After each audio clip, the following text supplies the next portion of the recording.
বিসমিল্লাহির রহমানির রহিম। আমি আজকে অল্প খরচে খুব সহজে একটা পিৎজা তৈরি করে দেখাচ্ছি, যেটা দেখতে অনেক লোভনীয় হয় এবং খেতে অনেক টেস্টি হয়। প্রথমে আমি একটা পিৎজা ডো তৈরি করে নিয়েছি। এই ডোটা আমি কীভাবে তৈরি করি আমার চ্যানেলে দেওয়া আছে।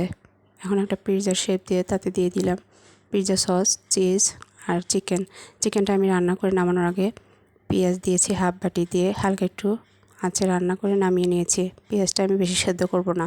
এখন আমি স্পাইসের জন্য একটু কাঁচামরিচ দিয়ে দিচ্ছি আর দেব টমেটো কেচাপ। আর আমি একটা ডিমের কুসুম ভেঙে হালকা একটু লবণ দিয়ে ব্রাশ করে নিচ্ছি। এর মাঝে আমি ওভেনটা 180 ডিগ্রি সেলসিয়াসে 10 মিনিটের জন্য ফ্রিহিট করে নিয়েছি। আমি 30 মিনিট সেট করে পিৎজাটা দিয়ে দিলাম। এর মাঝে আমি পিৎজাটা আর একটু বের করে নেব, নিয়ে এর উপর চিজ দিয়ে দিচ্ছি, দিয়ে আবার একটু বেক করে নেব।